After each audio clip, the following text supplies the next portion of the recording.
Ang laruan sa aparador. Si Lisa ay 7 taong gulang nang lumipat sila ng kanyang pamilya sa lumang bahay sa probensya.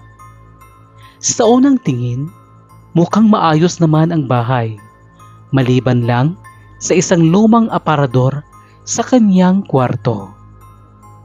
"Ayos lang po ba ito, ma?" tanong ni Lisa. "Huwag mo na lang niyang galawin, anak. Mukhang matanda na yan," sagot naman ng kanyang ina. Pero dahil kuryosidad itong si Lisa, isang gabi, binuksan niya ang aparador. Sa loob, may nakita siyang isang lumang manika. Madungis, may sirang mata at parang matagal nang hindi ginagalaw. Sa kabila ng itsura nito ng manika, tuwang-tuwa pa rin si Lisa at inilagay ito sa kanyang kama bago siya matulog. Kinagabihan, nagising siya sa tunog at mahina at pabulong na tawa.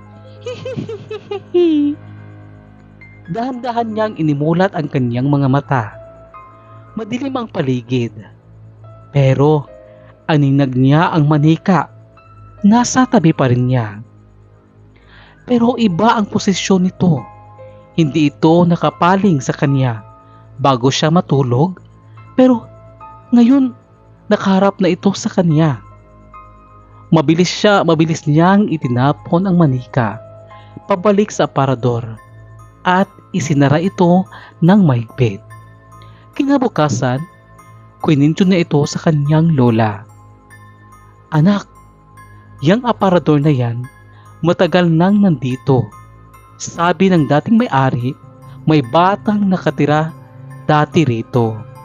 Pero nawala siya nang hindi may paliwanag," bulong ng kanyang lola. Simula noon, tuwing gabi, may naririnig siyang mahinang katok mula sa aparador. Minsan, mahinang boses na bumubulong, "Bakit mo ako isinara?"